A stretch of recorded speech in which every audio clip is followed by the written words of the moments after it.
Welcome to Capitol Report with State Representative Carolyn Laine. I'm Mike Howard. Representative, thanks for joining us in the studio today to talk about some of the legislation you're working on this session and also some of the broad budget issues that's before the legislature. Yes, thank you. Good to be here. I know that there's some legislation that you've worked on in the interim and then now in the session dealing with what can be very emotional issues for people, and that's dealing with end-of-life issues. Why don't you tell us about that? Yes, right.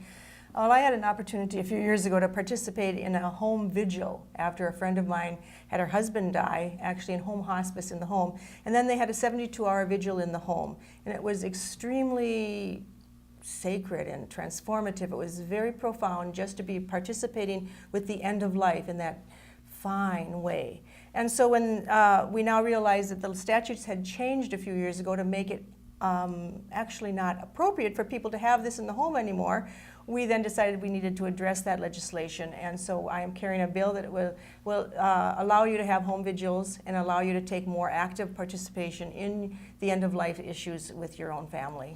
So this is about presenting more options, safe options, and more natural options for families. Right. Because now the way the bill is written, the way the law is written, you basically have to do embalming. And embalming is formaldehyde, and it's not necessary. Dr. Michael Osterholm, who used to be the state epidemiologist and is now at the University of Minnesota, says there is absolutely no reason to fear any kind of infection from a dead body. There is nothing there. He says you're more infectious when you're alive than after you die. There's no concern, and he will testify to that, and that is from the CDC and WHO across the world too. So we need to just remove our fear of the dead body and hence not have to embalm, which is not green burial because the toxins go back into the earth. And so people want to not have to embalm, and then therefore they could, to help preservation, they can use some dry ice, and they can have a vigil in the home or in the funeral home or wherever they choose, and just do this in much more sacredly, much more green. So that's the starting point of the bill. Well, this seems like one of those issues that maybe not everyone would want to tackle, but definitely important and something that many folks can identify with. Wanting that to be a very sacred moment at the end of life. Right.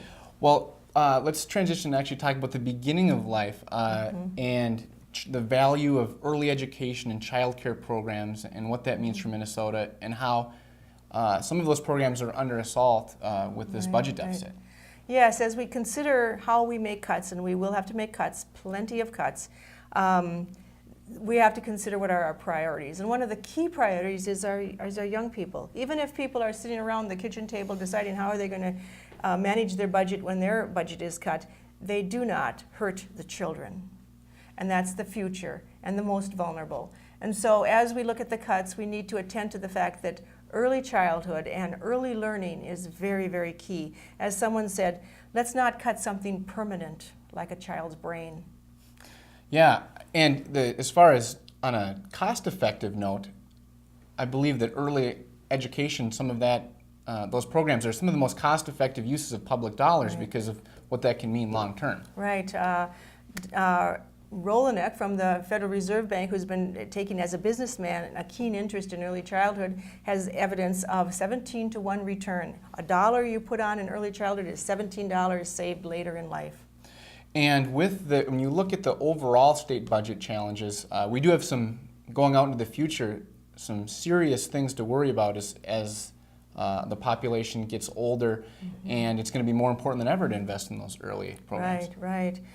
We always have to look at these cuts on the basis of who's vulnerable, whether lives are going to be lost on the basis of choices we make, and the future of our state and of our people. Well, we only have about a minute left, and with many difficult budget choices ahead and pieces of legislation you're carrying, I know you invite your constituents to contact you. Right. You can always contact me. I publish my home number and my number here, and via websites, you can always contact me. Well, Representative, thanks for joining us in the studio. This has been Capitol Report with State Representative Carolyn Laine.